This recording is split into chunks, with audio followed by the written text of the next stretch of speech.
Hey guys, Jason Guyman here with another helpful tip for you. So today we're going to talk a little bit about Christmas lights. We're going to talk about how we make extension cords. So I'm going to show you a picture here of what we don't want to do, and this is the reason why we're able to do this is because we're able to make our custom Christmas light Christmas extension cords, or an extension cord to custom length. So if we have a cord that is too long, we can cut it off and we can make that cord the perfect size. And this works good for coming down, like if we're coming down gutters and we need to come down and we don't want a big yellow orange extension cord there, we can make our own extension cord right here out of cord. So this here is probably one of the most important things you'll learn about installing Christmas light. This can save you a ton of money, and it can also, it not only saves you money, but it makes it look professional.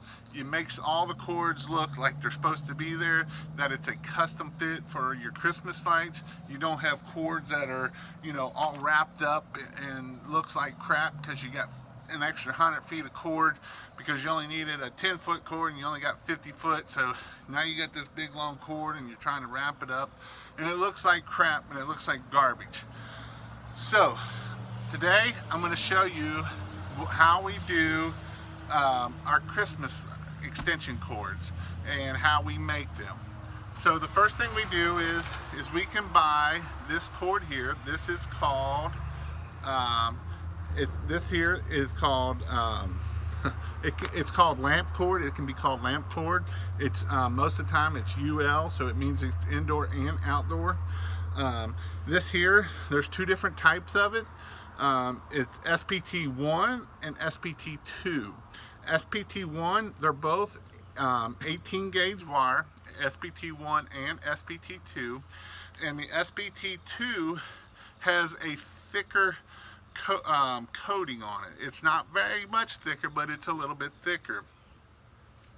So when I first started Christmas lights, we were taught that SPT2 can hold 10 amps and SPT1 can hold 8 amps. That is not true, because the size of the wire is what allows how much amperage can go through a wire. Just because it's got a thicker coating on it doesn't mean it can hold more amps. It means it can, it just means that it's just a thicker coating is all it does. It might help protect it a little bit, but it does not give you more amperage. That is not true. If you look up in the code book, the National Electrical Code Book, 18 gauge wire can, it can run 10 amps, but only a certain length. And I believe it is, shoot, I just looked at it and I done forgot it. It's not very far. It's like maybe 25 feet, I believe is what it is. I'll put it down here in the below. And then once you get to 25 feet, so then once you get to 50, 100 further, it reduces it down. And basically what it is this is like electricity is kind of, I was always taught in my electrical classes that I took in college, are it's like a garden hose. So the longer this is, the more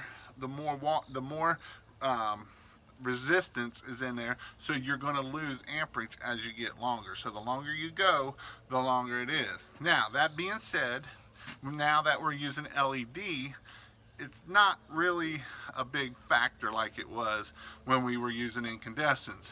Incandescents, you could only run 120, being on the safe side, 120 C9s before you had to find another power source because you already were at 10 amps. You could only hook up 5 strands of minis on to each other, because if you did more than that, it would start popping the little fuse in the first one. So incandescents made it really tough. You had to really be on, you really had to make sure you were checking your volt or your amperage, so that way you knew how much amperage you were drawing. Talking about amperage, if you check the video out here, I go over our amp gauge, and that's how we know. We still test our amperage, but I've only had the last 2 years we've been doing all LED. Our first year we did incandescent mini because it was cheap, and that's what we did, and didn't realize we was going to have to end up doing LED anyway, because LED you do have less problems. You can put a lot more lights together. Like I say, if you were doing a big tree and incandescents, you had to do every 5, and you either had to run it back down, run a cord up to it, and that was just a pain in the butt. But with that being said, now we use this is SPT2. If I was to start over again, I would probably just go to SPT1. It's just a little bit easier to do with the ends we got to put on. It's quite a bit. It's a little bit cheaper. The only good thing about the SPT2 is if you run out of it, the Home Depot carries a lot of the SPT2 18.2 gauge wire. And I mean, we've done it before in the past. Or if you need a white wire and you don't, we have a customer that wants white down to a wreath, we'll put white there because it matches their house instead of the green or black. And that's why we will use the green. So with that being said, we got our ends here. We got the male and the female, and they come with these little caps here. They come with these little caps here, and what we're going to do is you can slide this wire in, and basically these are vampire clips. Everything, I've got the vampire clips, I got all the tools, I got all the wire, I got everything in links down in the description. So if you want to know what this stuff is, you can go to the links down in the description. Some of them are affiliates, some are not. Which means I will get paid a cup of coffee if you buy from it, but some are not. Like I say, I just put all my helpful resources down into the description. Everything's in the description. Tools, the shoes, the goat assist, all that stuff is in the description. So check it out down there. But these are called vampire clips. They're called all kinds of different things. So what you want to do is you will, so this wire, and this isn't as important on newer LED lights. On the older LED lights, this was very important. But most of the newer ones, of what I found out, will work either way if this wire gets twisted. Now some of the older ones did not, so this is very important that you do. Okay, so what you got is a smooth side and you have a rough side. So what you're going to do is you're going to take this in here, and it got so the rough side there, and on here there is some letters on one side. I'm trying to see if I can get there they are, and you don't have nothing on the other side. So what you're going to do is you're going to take this wire and you're going to put it down in there with the rough side to the number side, or whatever side you make has to always go to the letter side. So I've always done the rough side, and you're going to stick it down in there, and what it is you got 2 little prongs in there. So when you stick this down in there, it's going to, you take your finger and you push it down in there, and you want to make it down in there fairly good. What you do is, then you take this cap and you slide this on here. Now, that went real easy, right? Because it's nice and warm out, and we don't have, it's not cold out. This wire is 80-some degrees out right now. When it gets down to the 20s and 30 degrees and maybe even the 40s, it don't go so easy. So what I do is I got 2 different pair of pliers here. I got these here, and I got the DeWalt ones. I like the DeWalt ones better with this here because the way it works. So what you do is you take, let me back it off there a little bit so that way You can see it. So usually you can get it on about that far. And here's the other thing. When you do about 20 or 30 of these, your fingers start hurting if you can do them that way. So it's just easier to do it this way. What you want to do is you're going to get the right here on the flat, right there, and you're going to get it right there. And you're just going to close it in there. And it'll close all the way up there. And you're done. With these here are another good pair. You want the pair of pliers with this thick rubber on it. If it's, some of them's just got the real thin, it don't work as good. These here work better because it gives you a lot more space to actually pull these. And these are 6 inches. You can do the 8 inches, but they get a little bit heavy. So that's why I like the 6-inch ones. So, but I actually I bought these through the middle of last year, and these work a lot better. Just where they come here, it allows this to come in there a little bit easier. And sometimes if you need to take them off, you can take it back the other way and just pop it back, slide it right back off. Now, I was telling you about, it pokes 2 little holes in there. Let's see if I can get it in there. So that's how it, you know that it went through. Now, if sometimes when you're troubleshooting, I'll probably do a whole nother video of how to troubleshoot and how to work from power on back. But sometimes what happens is if you're putting new installs, if this stuff here is a little bit thicker than what it's supposed to be, it can give you a problem. If these are coming from China, if they're not all the way in, that can give you, there might be a defect. Sometimes I had a whole 25 of these that were just garbage. I mean, they wouldn't do nothing. And basically what you do on the male side, you do the exact same thing. You put the numbers there, and then you just slide it in, and then you push it down in there and put the cap on in there and do it. Instead of buying a bunch of receptacles that you can do 3 ways, 4 ways, and that kind of stuff, the thing you can do with these is you can take this here, take your cutters, and make the part that's the fatter part, this part here, the indent part, you're going to face it in. You want the flat part on the back. So what you're going to do is you're going to pop it. Let's see if I can show it right there. You're going to pop it right there. You're going to pop it right there. And what you can do is just bend that tab out of there like that, and then it's going to end up looking like that. You're still going to fill your wire, get your thing, stick it on there, push it down in there a little bit, take this here. Now we can plug into our power here. We got one in the middle, we can put another one here, another one here, and then one at the end. Make sure you always put one on the end. Now, always put one on the end. Don't let your end sit without a female on it. Always put a female on this one. Even, you should be going to, the only thing this will be is in something different of how we do the custom lighting. But you, and the other thing is, don't put 2 males on here. Sometimes extension cords will have a male in the middle because just the way it is, maybe this went to that side of the house, this one went to that side of the house, and they forgot to run it. So instead of cutting, putting 2 males in there, you can put the male, like I just did that, in the middle and plug it in. Take this off, otherwise it will get hot.